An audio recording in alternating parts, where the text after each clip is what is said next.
Hello, everyone, and welcome to the ATLP podcast.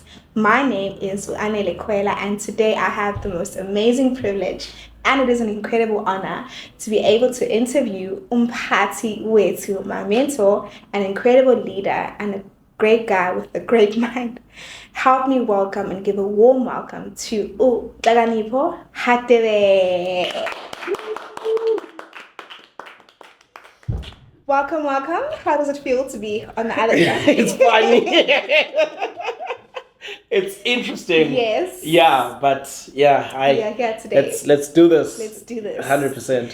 So Opuntlaga, as if you don't know, he is always our host. So today we decided to switch things up. So I'm going to be the host, and then he's going to be our guest for today. Mm-hmm. So now Opuntlaga, first things first.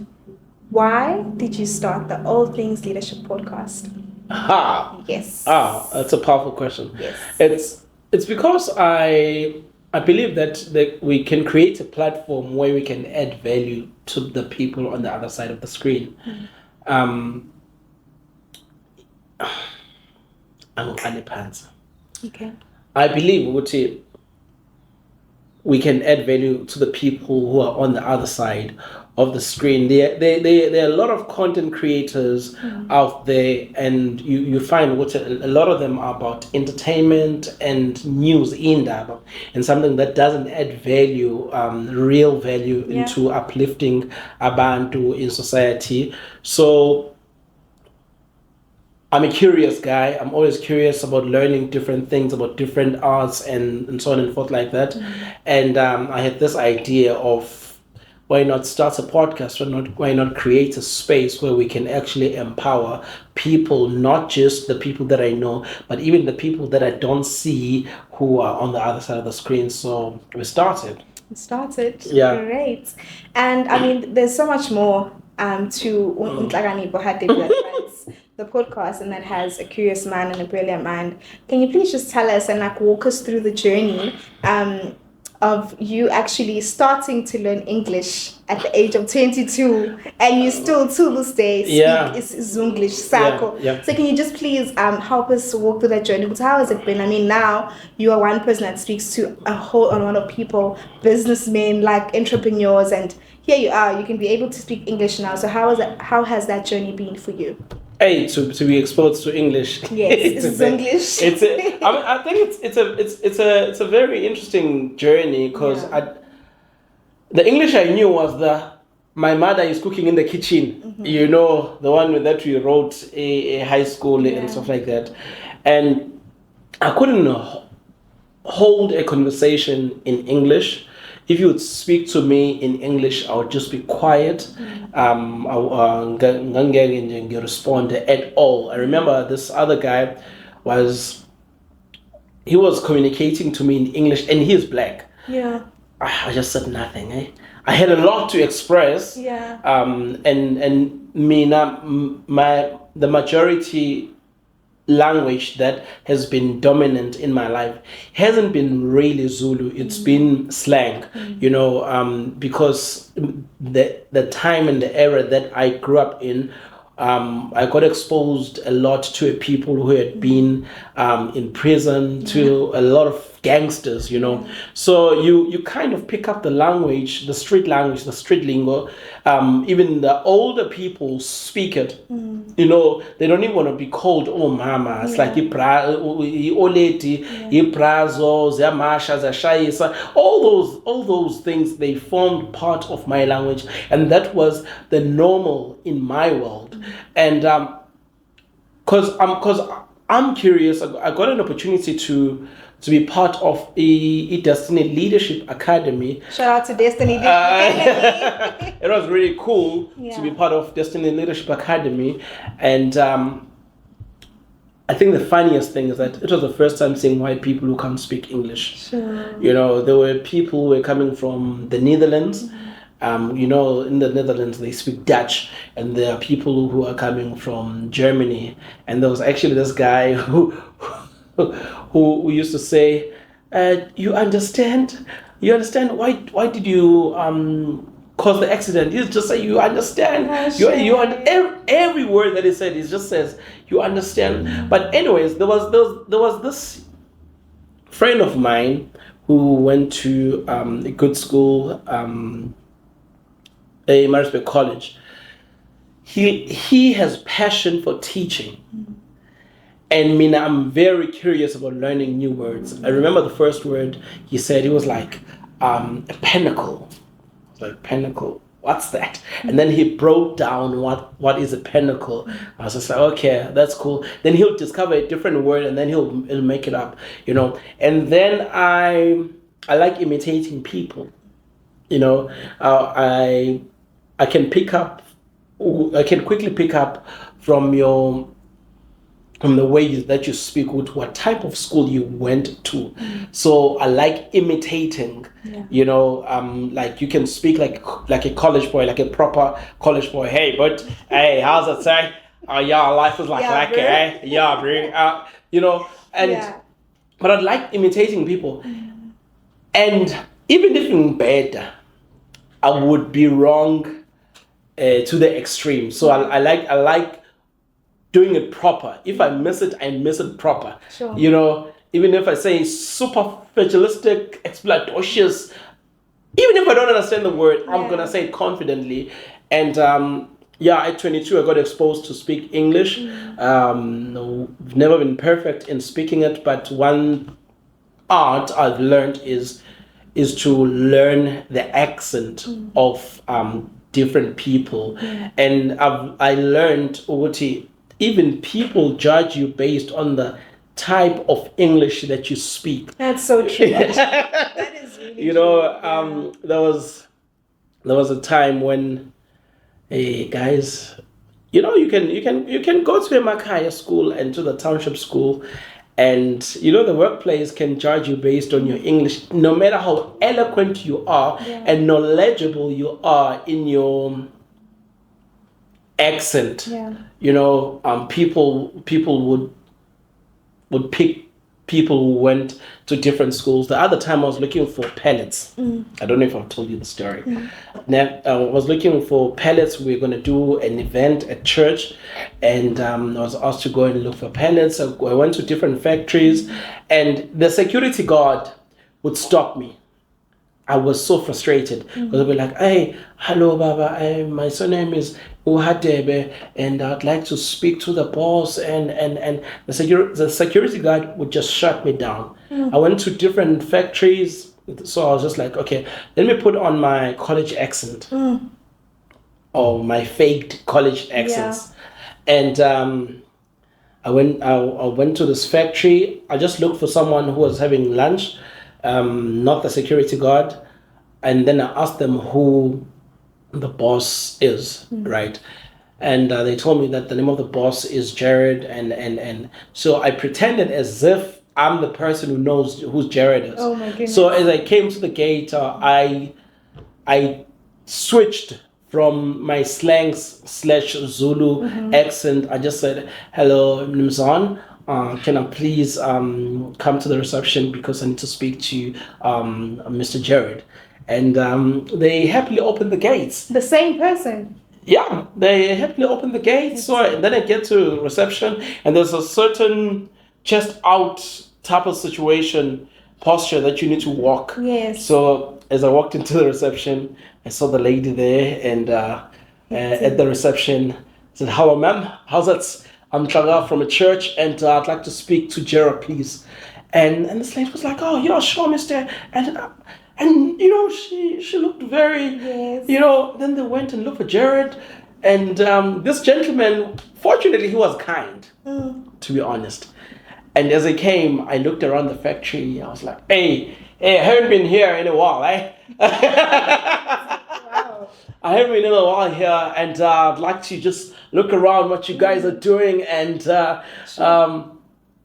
you know, it's really cool what you guys are doing. Show me around, please, bro. And this guy confidently showed me around, and I said, can I please ask for some pallets? We need to use them for the church, right?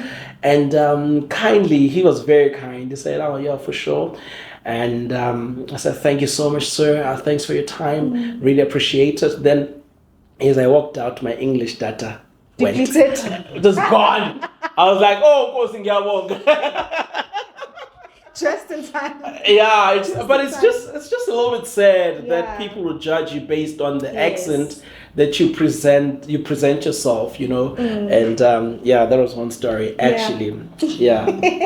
But that's really good for you to share, because that's just the sad reality of what happens in South Africa. And I don't think in South Africa, I think just in the whole country in general, and the whole world in general, I've seen and I've experienced people will be like, which school do you go to? Which school do you go to? I'm like, Haythorn. Like, you don't sound like a Haythorn girl. I'm like, guys, I don't know where I got it from. But it's a sad reality, because especially us, Abomdaki, we should be like in Boomba and accept each other just the way we are. And I know for a fact that's not the only challenge that you faced growing up. I mean, your dad was brutally murdered when you were very young. So can you just please tell us more about that and expand on it, man? Because I'm sure it wasn't easy growing up without a father figure in just this world, and Ekasi as well. So can you just please expand on that? Okay. My dad was in and out of our lives, but he came back, I think, like 2 years before he passed away. I was probably like, he came back when I was 14, found a job in Richards Bay, and when I was 15, I was doing grade 10. It was, we were at school, and we were called to the principal's office. So this is the difference. If my sister is called to the principal's office, she's done well. If I'm called to the principal's office, so I was wondering what I've done on that day, Anyways, so as we arrived, they told us that we need to quickly rush home because there's a family emergency. We're just like confused. We're just kids. We go home. When you arrive home, mom is crying and she's back from work. We're just like kind of confused, and people are removing our sofa, and it was like, oh my gosh, okay, what's happened? Dad died. So how it happened was with him. In Richards Bay, there was I don't know if it's a township. There's a place called Enquiry, and there's a hostel, and in next to the hostel, that's where he was staying, and there's some sort of a forest in order for you to get to the road. Apparently, there were people who were killing people who were going across the forest. Sure. Yeah. So when the neighbors felt the stench, they called the cops, and my father's body was on top of many bodies. Sure. I think his body was like number 10, and the other bodies were unrecognizable. Fortunately for him, he had his work clocking card. So they could identify. Otherwise, we would have thought that he's gone with another girl, and also because my family was very traditional at the time as well. He couldn't enter his home without and now the responsibility lies on the older son, because this man doesn't have brothers anymore, and I don't have uncles at all, and now I'm the oldest male who is a teenager at home, and now his body says like 12 bullets, and now I have to usher out the ceremony, and so my dad got brutally murdered. I didn't think it was gonna affect me. I didn't think much of it, because you do what you gotta do. But I guess God was curating his own story in building the man that I am today, in terms of trying to think ahead, trying to provide as much as I can. Because I remember those times I used to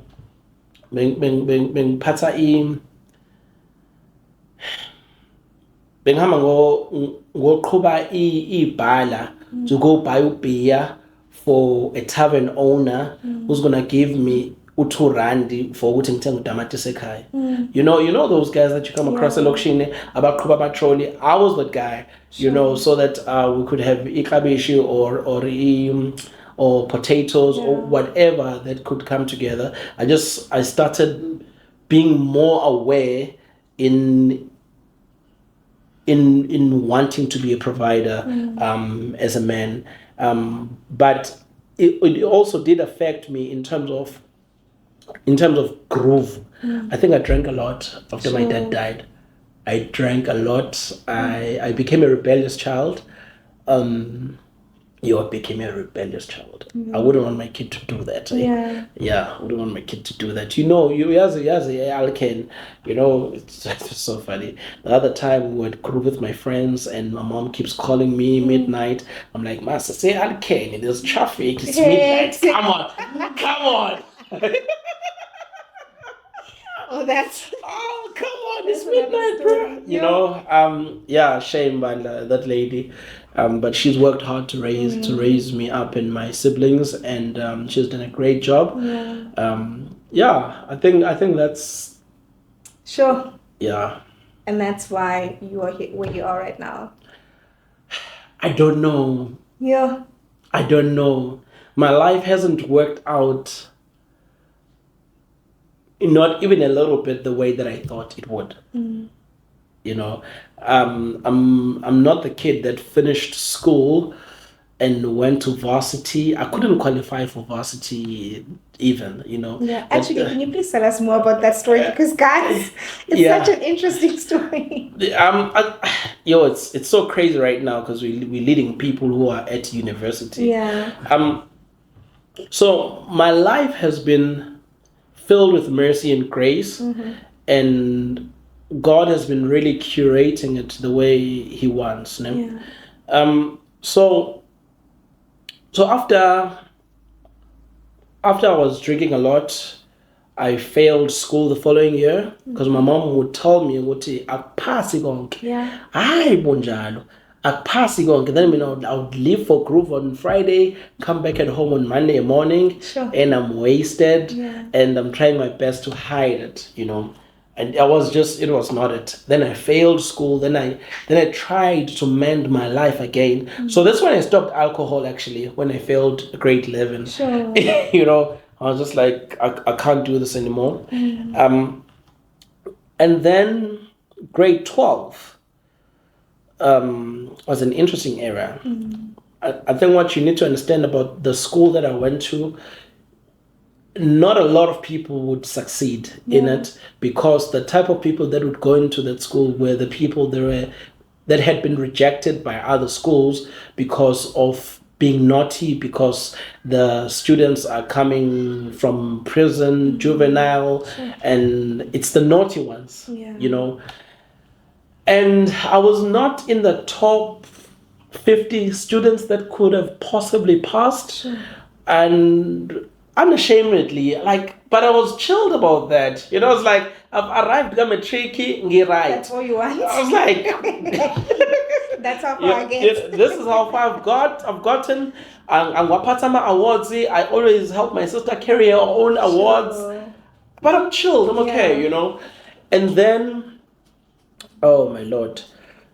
And then I started liking church girls. Oh, we'll drink to that one. I started liking church girls. Then I started going to Ama revivals. Remember when NJ's told was still having my revivals? It is. Yeah. You know. So I would go there with another agenda. Those people were praying.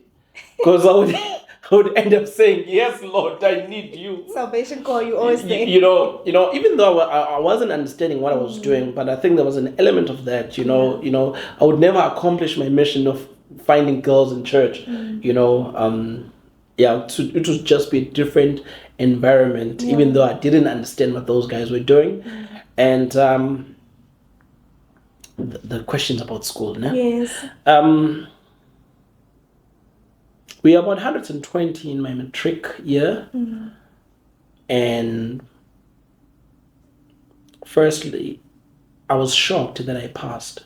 You know? Yeah. Do you know how many people passed that year? How many people? Oh my Lord. Out of 120 people, 6 people passed. You know what even shocked me? My name was there. It can only Yo, be God. it's shocking even today Sick. that my name was there, was amongst those. Because let me tell you, this is not how you're supposed to do school. But I failed all the terms. And only pass on 4th term. Yeah, that was what I was fighting for all these years. Even though I was, it's like that, that is the report that the parent is gonna see, man. You know, you can hide others. You know, you can make excuses for others, but the 4th term, hey, yo, guys. But anyways, when I finished, when I was writing my final matric paper, my mom gave me 5 rand. She said, "This is the last money you'll ever receive from me. Hey, I've done my job, and now you go and fend for yourself. So now this means I'll not get a roll on from home. I'll not get soap from home. I'll not get stuff from home. I need to go and hustle." And then I got my first job a week later, and I used to work at a construction company. I hated it. Sure. At 11 a.m. I wanted to leave. You know, like, it was bad, guys. It was bad. You know, but I never stopped hustling and looking for work. And fortunately, I had been exposed to a community theater group, so I would explore the world of acting a little bit. Quickly discovered that I'm not a great actor, but I can see potential in other people and bring the calling out of them and teach them and educate them into the acting space. So I took part in local community theater activities. Actually, the first show that I directed, one in Pietermaritzburg, one in KZN, so it was top 3 in KZN, and we traveled to Johannesburg. And that was the first show that Would you look at that I wrote and directed. In fact, even the way that thing happened is crazy, because in that time I realized that my brain doesn't just think of words, but my brain sees actions. So if you are saying a specific word, I see it in images, I see it in video, so I see it in motion. So as I write something, I already know the type of character that I need to fill that space. Then now the challenge comes to how do I develop that character, and all I need is a willing heart, and that's how we kind of got into the acting world. Look at you, from not knowing English to directing, and your team winning awards and stuff like that, and going to Joburg. And I know, like, you are one person that really does not look at a person how they are, but actually you look at a person of, like, actually, when you could be a great person, actually you are a great person, despite the fact that maybe somebody else might not see themselves as that. And how has that shaped you as a person, where it's like, you know where you come from, you know your foundation now, and how has that shaped you, empowering those around you? You know, I believe that people can do better, even when people can disappoint you. I believe that when I speak words of encouragement to you, you are going to walk into those words one day. And you are going to realize the greatest potential that you have. And it's tough when you are a leader and you see potential in someone and they don't see it. You know, there's been so many times when I would speak words of life to someone for years and it doesn't click. But when it does, something magical starts to happen in the inside of them, you know. And we cannot afford not to believe that people can do better. You know, we cannot afford not to encourage people. everybody needs an encouragement. Not like even the richest people, words of encouragement, are needed. I was even thinking that who blesses wealthy people? They can afford flowers or chocolates or whatever, but it means something when another human being comes and blesses them and speak words of life towards them. So we need as leaders and as people to believe better about people more than what they think of themselves. So this is how it started for me. I was at church and there was a guy who asked me to hold a camera. Hence today we doing podcasting, right? He just asked me to hold a tripod, and I did a bad job. But afterwards, he came in and encouraged me, bro. He was like, "Well done! This is amazing. This was incredible." And I was just following the preacher around. But it was a bad job because the camera was out of focus. But the fact that he came and encouraged me and said, "You did a good job," I saw that. I wondered, what did he see in me that I couldn't see in myself? You understand? And being in community of believers, being in community of people that believe what God has called you to be, more than what you see in yourself, is very helpful and encouraging. So I like gathering people, and I must admit that I'm not an expert in everything. That's why we need team. I am not threatened by people who are doing better than me. I actually, Tuani, ngiyathokoza when you're doing better than me. You see, you're the boss of social media. This guy is a boss of building websites. Lindo is technical. Darlington is technical. So building a team, and understanding that you give people a vision, say this is where we're going. I believe that we can do better, because alone you can go far, but together we can go further. Thank you so much for watching this episode. I hope you're enjoying it as much as I do. This episode is sponsored by A46 Tech, our company that helps people gather the tech to build their own studios, and we help people build their own studios with our technical team. But even if you do not have the equipment, we come to you and we can shoot your podcast in your own space, in your own home, in your own company. So connect with us. In the description below, there is a link for you to connect with us. Would love to meet with you. Now, let's get back to the episode. That's so good. That's actually a nice punchline. Okay, we see you dropping balls on us. Punchline. Thank you. I mean, like you've mentioned that you have touched on like directing and film and acting and all of that, and I feel like you have touched on even more spaces and platforms. But I actually wanted to know, what is the most that you're passionate about? I'm passionate about Jesus. So when you just expand more on that, what just gives you that drive? Like, keep going.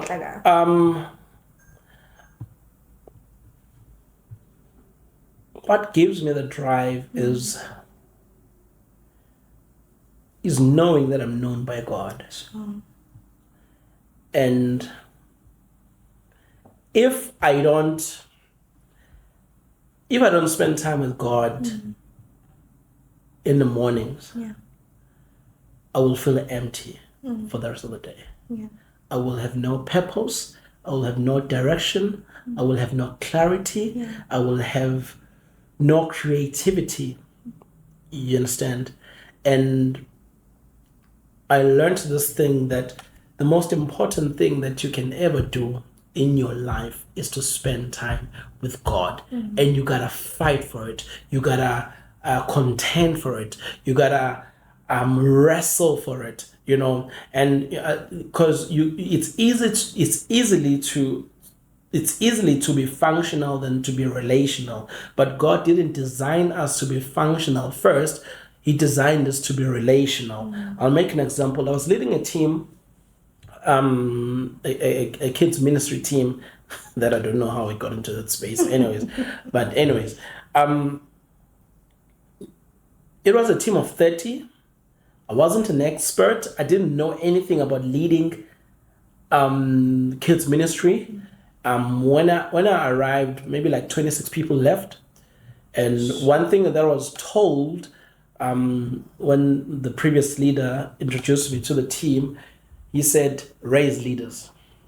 I was like, raising leaders. Easy peasy. Easy peasy. Just tell people to come and join the team. Done.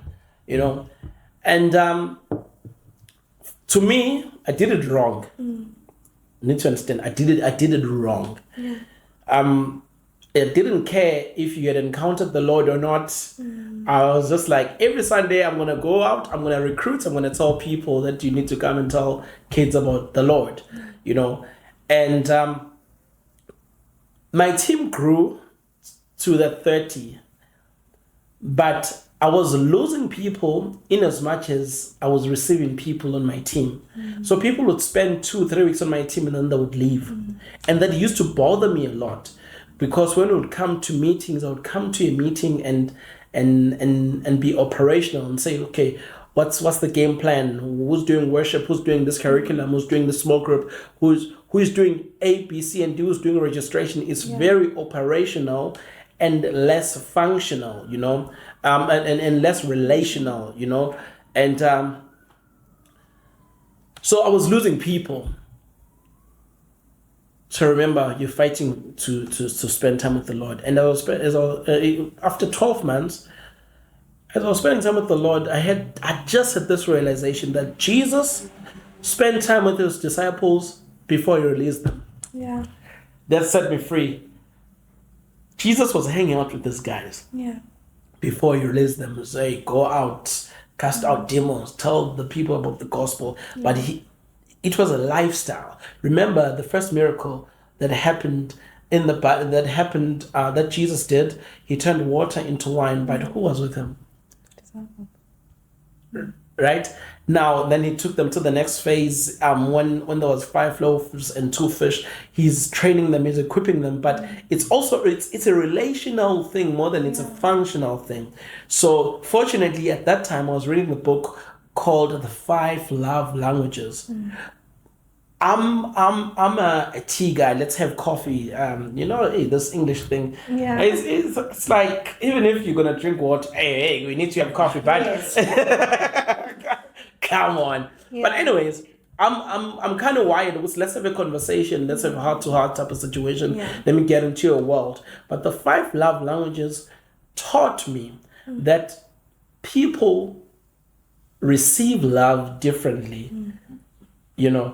People receive love differently, and I saw it practical on my team. I happened to be in a soccer field. The other time I was actually going to deliver a car, and it so happened that my team guys were in the field and they were playing. Now, I'm not too much in soccer, and when the meeting came, these guys wanted to say something. Can you please say something? I was like, for sure. We would like to thank our leader, Puntlaga, who was there for us as we were playing football today. It felt so special. I was just like, I was not there for you, dudes. Sure. I wasn't there for them. But they felt so represented and loved because I kind of like spoke their love language, being there when they are being functional and when they are being operational. So what I learned from there is that you need to learn to study people and see how people receive love and love them accordingly. And then build teams. You need to learn to build teams and allocate and delegate things. That is what keeps me grounded. There was a time when it was bad. There was a time when it was horrible. There was a time when I was very functional and operational. So I would sleep late and wake up very early in the morning, and my time with the Lord was non-existent. It looked existent because you kind of like know the verses now and stuff like that. Yeah. But that was a very difficult time for me to be in. And so what I did, it was funny because it would be a time when I'll say, I'm praying, Lord, hey, I'm bathing. Yeah. You know this one. I'm bathing. Hey, as I'm eating, hey, Lord, you see, hey, life, time. But Jesus was never in a hurry. Sure. Is there a verse that says Jesus was running? No, not at all. Not at all. And then Jesus rushed. Yeah. You know, you can argue and say he was skating, surfing on water. You know, so you know you walked on water. Yeah. But the thing is, in that, in those moments, I said, let me switch off my phone. Let me stop everything. I'm just gonna spend time with God for 5 minutes, and everything made sense. And then I built from 5 minutes to 10 minutes, 10 to 15. And then I realized that I'm not an indoor guy. I need to walk.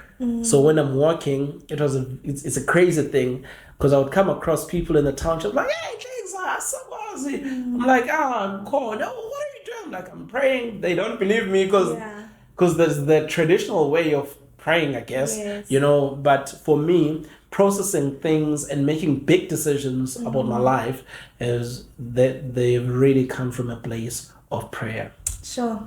But that is really good. You're one person that is very passionate about people and seeing people being empowered and just, getting to where they want to be. And then another question I would want to ask, I mean, I call you popcorn mind because your mind is literally like popcorn. And I wanted to know, like, how does that affect your leadership? Just you in being in leadership all over these years, how has that affected your leadership? My popcorn mind. Yes, you just thinking so many ideas at the same time, and people are not even there, and you're already there. So yeah. Popcorn mind is frustrating to organized people. But I've learned that because I'm not organized, I work well with organized people. So, I mean, I get excited about an idea. Yeah. I have a vision of the idea. I know how the idea is going to be executed. I know the details of it, not super details. Then I'm like, who can I bring who has an administrative mind, who can take over this project that I can bring close to me? Because what's going to happen is that as I'm excited about this one, as we're going and as we're pushing it, then my mind pops again. Then I'm thinking about something different. Yeah. But we still need that goal to still be executed in an excellent way. Yeah. So that is when team matters a lot. What teams are we building?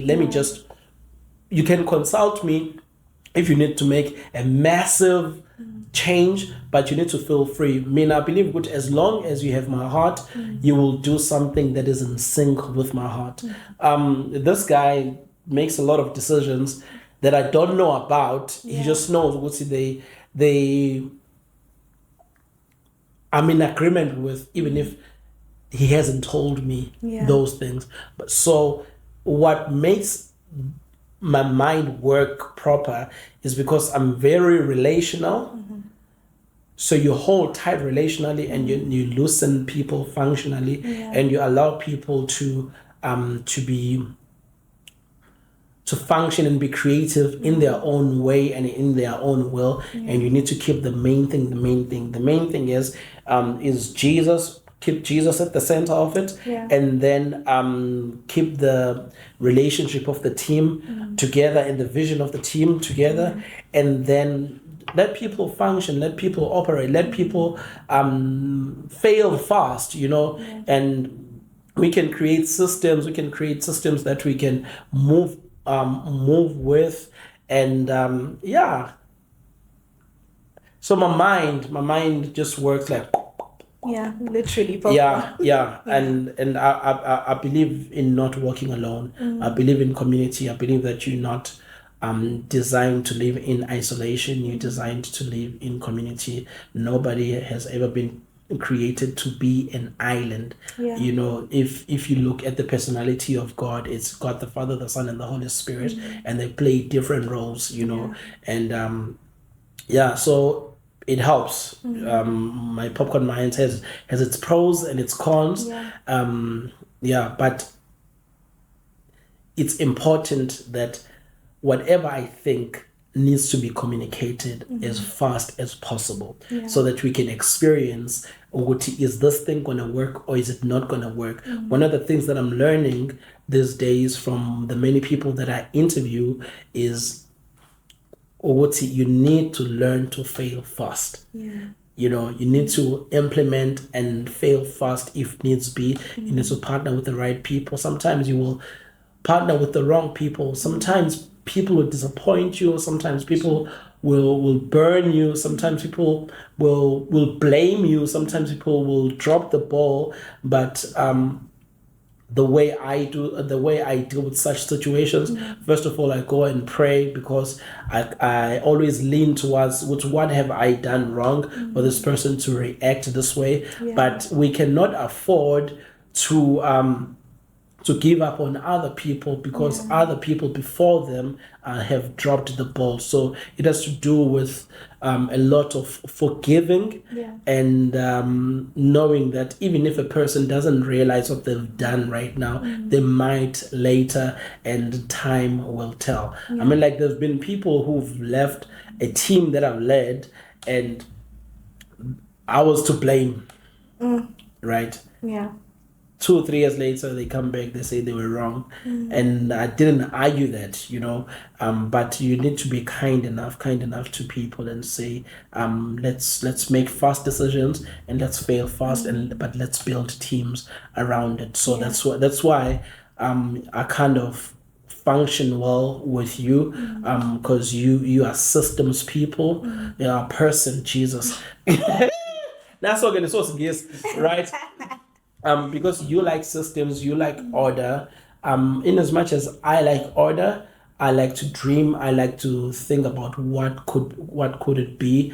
I like to try. I don't like to maintain things as they are. You know, the heart of maintenance is the heart that kills creativity, and that you will never be innovative. You know, you will always be threatened by new innovations if you like to maintain a lot. I mean, like, I'm sure there are so many different people that also have popcorn minds, where it's like you have big dreams, you have such incredible ideas, and sometimes you could feel intimidated by your own ideas and by your own dreams. And how have you learned to navigate that? I mean, you are a pastor and you lead a site, and you also are, I mean, a part of this podcast, and you basically created this podcast for us. And sometimes I could sit with you and I'd be like, hey, Clara, and then you're like, this idea, and me as a person, I'll be like, okay, it's too many ideas. Can you like kind of slow it down a little bit? But that's literally just who you are. And now the question is basically, how have you navigate that mindset through it all? I mean, you have just explained that actually, you know what, if you have that mindset or that brain, you need to learn how to work with people and do this and do that and do this and do that. But negatively, what are some of the challenges that you faced just having a popcorn mind where everyone else is not getting where you are? But that's the struggle for every visionary. That's the struggle for every pioneer. That there will be people who do not understand what you see. And I was thinking about this thing because as we are building studios for people, doing mobile podcasting, on all those things, people will start believing in what we're doing when they see us doing it. And no one is going to believe in your dream more than you are. Yeah, it's so true. You know, and no one is going to be more committed to what you said you're going to be committed to more than you are. You know, and I find one of the things that is very helpful for me is working out. even when things are not working out. Sure. Right. What was the question again? What are some of the challenges, or can you just please list the challenges that you faced with people not understanding or not getting where you are just because of the person that you are, with brilliant ideas and fresh ideas all the time? So how do you deal with people like that, where it's like, guys, you just don't get me, I have so many ideas. The thing is, I'm optimistic about life, I'm not a pessimistic guy. And I did wonder one day, why do I have so many ideas? Now you can come and I'll tell you a business idea that I'll never execute, and that is designed to be executed by somebody else. I'll tell you the vision, I'll tell you the strategy, then I'll tell you how you can go and do it and implement it and win and get the market and be rich as much as you like. But one of the things that I've settled in my heart is that not all the ideas that I have are mine. That's so good. Can you please say that again? Look at the camera, because Not all the ideas that I get or that I have are designed for me and that are mine. Some are just for other people to be empowered. I see a problem. I kind of think, how can one creatively add value, to people, and then I freely share the ideas. I've shared ideas on how you can have a mobile salon, I've shared ideas on how you can create apps, on how you can run websites, of how you can do what you say, not housekeeping, which one? House sitting. Which how you can take that into the next level, of how you can get into cybersecurity. It's stuff that I don't have the energy to get in to execute. And also it's important to understand your season as a leader. You need to learn what this is the stuff that I've got energy for, and when you commit to something, you need to commit to it 100%. And you can give the idea and say, invite me for perspective. I'll always give perspective. But there was actually a business training that I was part of that I benefited a lot from, where there's a gentleman called Jeremy Diedrichs. Amazing, incredible person. He would just gather guys around, especially from varsity, and speak live in terms of business, And actually, this was the first time I'm seeing someone who was extracting business principles from the word. Each and every business pillar that he has in his business is from the word, and that was mind blowing. So he would bring different entrepreneurs who were executing on their dreams and stuff like that. But I would still have questions as well, And another thing that one needs to do as a leader is you need to read. Reading sharpens your thinking. Leaders are readers. It doesn't matter how you read. Other people can consume words easier. Other people can consume documentaries easier. Other people can learn from movies, but you need to come on. So you need to read. So find time to spend time with the Lord, learn to read, learn to document. It's amazing that today we get to read the Bible because there were people who decided to document the content that we get to read today. So what are you documenting that's happening in your life? And people were documenting even ugly stuff, uncomfortable stuff. You understand? And then you see people going through it and having victory on the other side. So learn to document. And even if you're a content creator, don't really fight to create fight to document the moments, Yeah. because when you document, you have more content and it's more authentic and it's more real. And people would rather connect with leaders that are always real than the ones that are always right. Yeah. That's Craig Rochelle. That's not me. That is so good. Now, if you have an advice, I would love for you to give an advice actually to just empower our youth, because I think a lot of us are stuck into I have to get it right, I have to, or just like in terms of ideas where it's like, okay, I feel like this idea is mine and I have to execute it. And honestly speaking, not everyone's going to be a CEO. Some person just needs to share ideas and then we can execute them.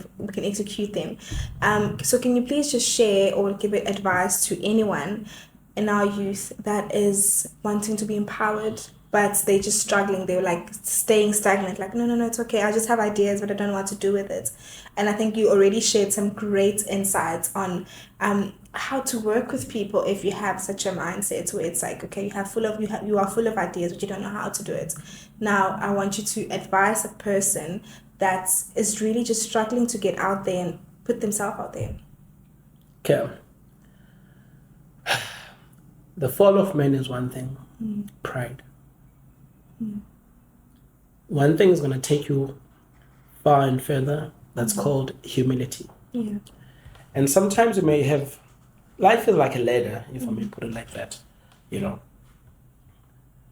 order for you to get to a certain phase, you need to step on a certain step, It's not all of us that are going to finish school, then go to varsity straight, then from varsity get the job that we want, then from getting the job that we want, we get the husband that we want. That's Hollywood, actually. Then we get the kids that we want, then we get the house that we want, and it so happens as systematic as you've thought it would. Sometimes it requires you to be humble and start at the place where you're working with rubble the whole day and you getting paid peanuts. And as long as you're a person with a vision, you're gonna get somewhere. Sometimes it takes you to push a trolley and be ridiculed by your peers because they do not know your pain and your struggle. When people don't understand your pain, they will never understand your praise. But when you're going through the process, it's never comfortable. But when you're on the other side, people like to celebrate the victories and not understanding the process that takes you towards the victory. And I would generally just say you do not start from where you hope to be.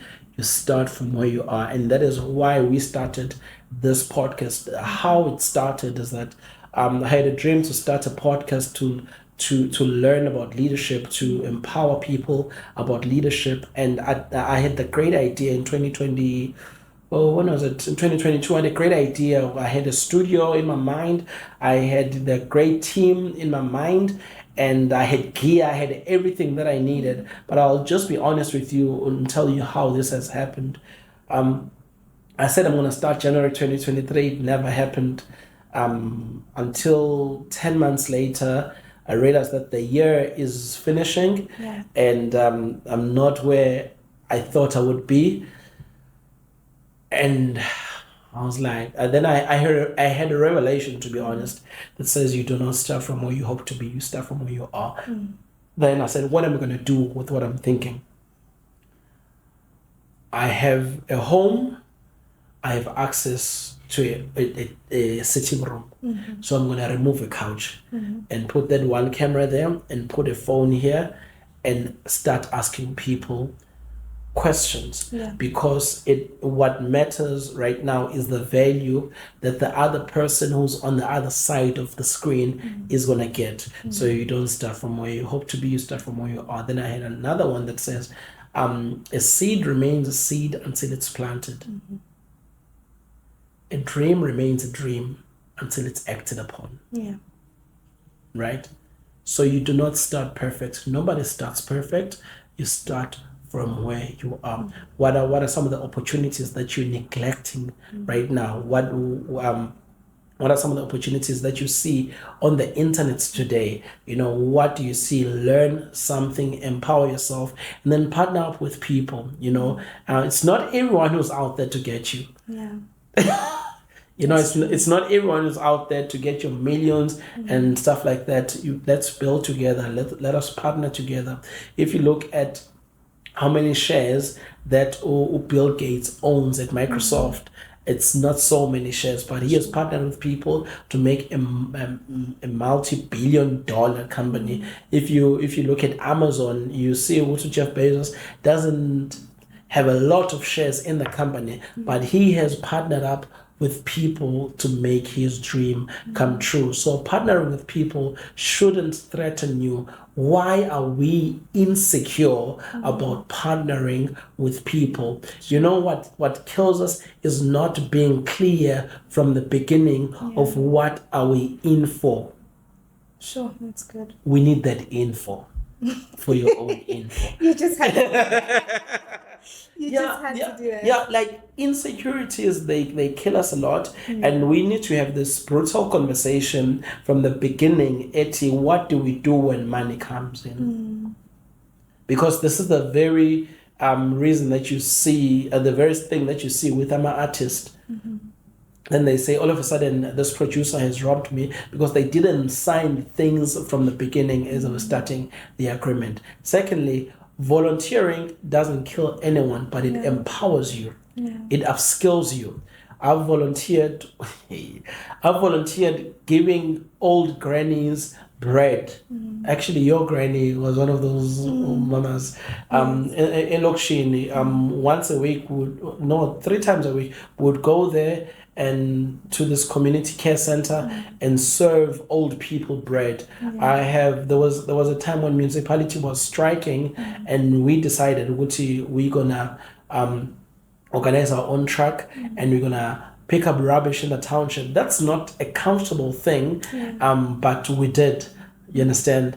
I've worked at a job where when I receive a salary, I'm going to pay my tithe and I'm going to buy a grocery at home. Then I'll be out of finances, and then I'll walk from home to town monthly, like for straight 2 years. That was my life. If I would spoil myself at the end of the month, I would spend 5 rand to buy just an ice cream. Or Castillas. Sure. You understand? So it doesn't kill to volunteer. You need to take yourself out there, and you need to believe that God has created you for a greater purpose. Do you understand? And one of the key principles I have learned in my life is the principle of finance. Do you want me to dive deep into it? Yes, please. Right. This thing of investing, this thing of saving, I learned that it's not about the amount, but it's about the principle of saving and investing. Yeah. You understand? And one of the failures that we have in society right now is to think, I'm going to start investing when I earn X amount of money. Let me tell you, I started investing 100 rand per month, but having 3 accounts, then you split. You understand? And I'm not as disciplined as other guys. I do not store money in my own bank account because it's easy access for me, and it's a matter of principle. And I believe, God, I will not stay in the same position that I am in today, and my God is too faithful for that. But I need to learn these principles, these fundamentals when I have little, so that when I have millions and billions, I still have those principles in place. Yeah. Well, thank you so much for sharing. I think you have shared such great insights, and you have inspired me. You have really pushed me to be the kind of person that I am right now. And you're amazing. Thank you. And I'm sure I'm not the only person that you have really just saw the vision and you kept on being on our side. And I think that's one of the good leadership skills that you have, where it's like you are very consistent, you are intentional in all that you do. And I think you've already mentioned that You're very relational, which makes you the better leader and the good leader that you are right now. Well, thank you so much for joining our podcast and tuning in. If you were watching, please go back and take some notes, because this was a really good episode where we got inspired, empowered, and elevated as well to keep on doing more. And if you're sitting at home still wondering what to do with your life, just do it. Like Nike always do it, you can also do it. Thank you very much for tuning in. See you guys next time. Bye.